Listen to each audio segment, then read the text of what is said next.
Hi everyone, welcome back to my channel. So in today's video we are going to continue with our herbs, and today's video is all about basil.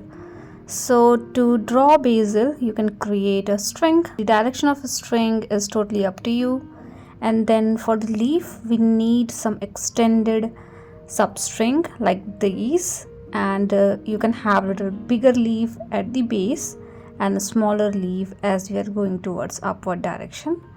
The leaf shape is more towards egg kind of shape, you can say, more rounded but little bit on the oval side. So you can create little longer leaf, not very rounded, and bigger like these. So it is simple, you just need a little extended stem and then you can create a leaf. To compose the overall basil you can create couple of leaves in between the stem so that you can hide the stem area, and it will also look like the leaves are coming from all the direction, and you can create some smaller leaf as you are moving towards upward direction, but the basic leaf shape is same throughout. So at the tip of the string I'm creating some smaller leaf like these. I have created one leaf in the center hiding the stem and two leaf left and right at the base. So this is the simple composition. You can have your own composition, so just google it, take inspiration from multiple images, and you can create your own stuff like these. Now you can have little bit of serration, not too much because leaves are usually smooth, but you can have little bit of serration into the leaf area, which is optional. Now you can drop unwanted pencil mark. I can still see the mark, so make sure you are also able to see it. And I'm using size 05 round brush. Now I need to create two different shades of green, and I'm using yellow color. So use yellow color. Which kind of yellow you are using is also important, and which kind of blue you are using is also important. So I'm using cobalt blue and lemon yellow color, and when you mix these two color you will get little sap green kind of color or green gold kind of color. And then you can have one more shade of green. I'm just using the ultramarine blue this time, and see the difference of green, because one blue is warm and one blue is cold, and that is why you will get different variety of green altogether mixing yellow and blue. So likewise you can create many more green shades as per your need.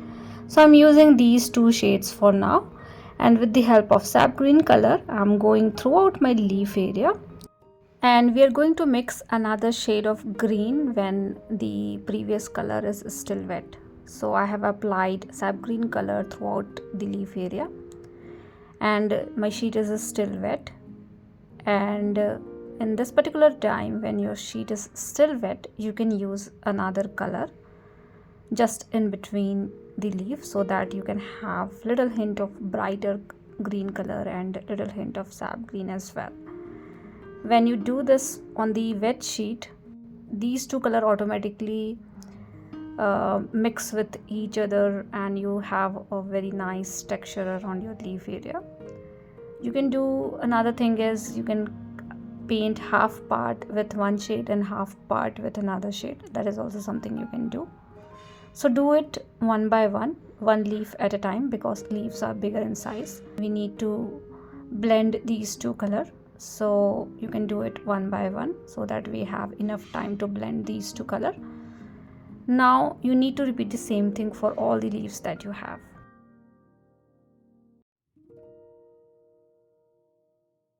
Now you can lift some color using dry brush technique. So your sheet should be damp, not too wet, not too dry, and you're lifting color with the help of dry brush so that you can have some shiny area into the leaf.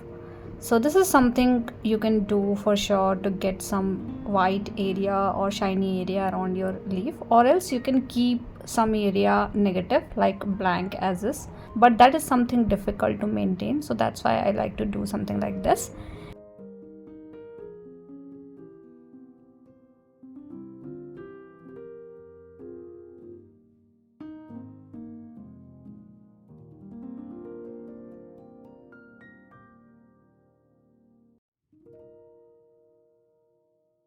And then I'm using bluish color, so I have mixed more blue and less green, and I'm going around the edge to make some of the area a little darker as compared to what we have now.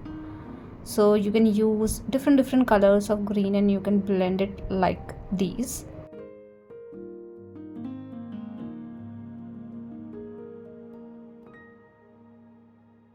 And then we need to repeat the same thing for rest other leaf that we have.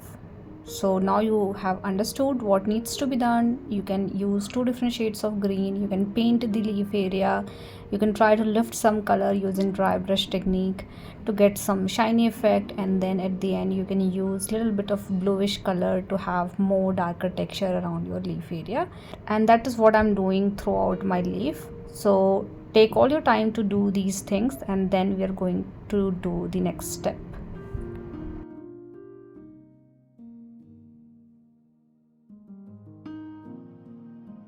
Now leaves are smaller in size, so you can do the same thing in one go itself. So you can just apply one color for all the leaf, and then you can do another layer of color having different shade of green, and then you can lift some color. So because we have enough time, because leaves are smaller in size, you can do it in one go. And then you can also paint the stem area with the help of green color itself. Make sure when you are creating your own green color, it is very important to understand what kind of yellow and what kind of blue you are using. And that theory is all about warm and cool color. So if you don't know about this, you can refer to a link into my description wherein I have explained everything about warm and cool color theory. And because of that, you can have different shades of color, which is very important to understand if you are a beginner. And once done with the leaf, you can use darker color. So I'm using phthalo green color and I'm creating the leaf vine. So you can create a center line and then you can start creating subline. So you need to do it with the help of fine brush so that you can have some fine lines around your leaf area. When we are doing this step wherein we need to see these fine lines clearly, make sure your sheet is dried or at least damp. It should not be wet, otherwise you will not able to create these lines because these are very fine lines. Like for example, in this particular leaf, it is too wet and I'm not able to create line, as you can see. So make sure your leaves have dried completely and then you can do this particular step. We are able to see different shades of green. We are also able to see the lines in between the leaves. So either you can keep your leaves like this, it is also fine, or else you can do more shading and detailing with more darker shade. So this time I'm using blue color directly. I have used little bit of green color into my blue, but this is more towards blue side only, and I'm going around the stem area.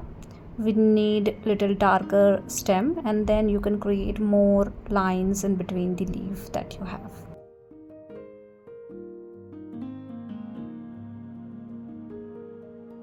Wherever your leaves are overlapping with each other, make sure your one leaf is more darker as compared to the another leaf, so that you can easily see that overlapping, like these two leaves that we have in between this particular composition.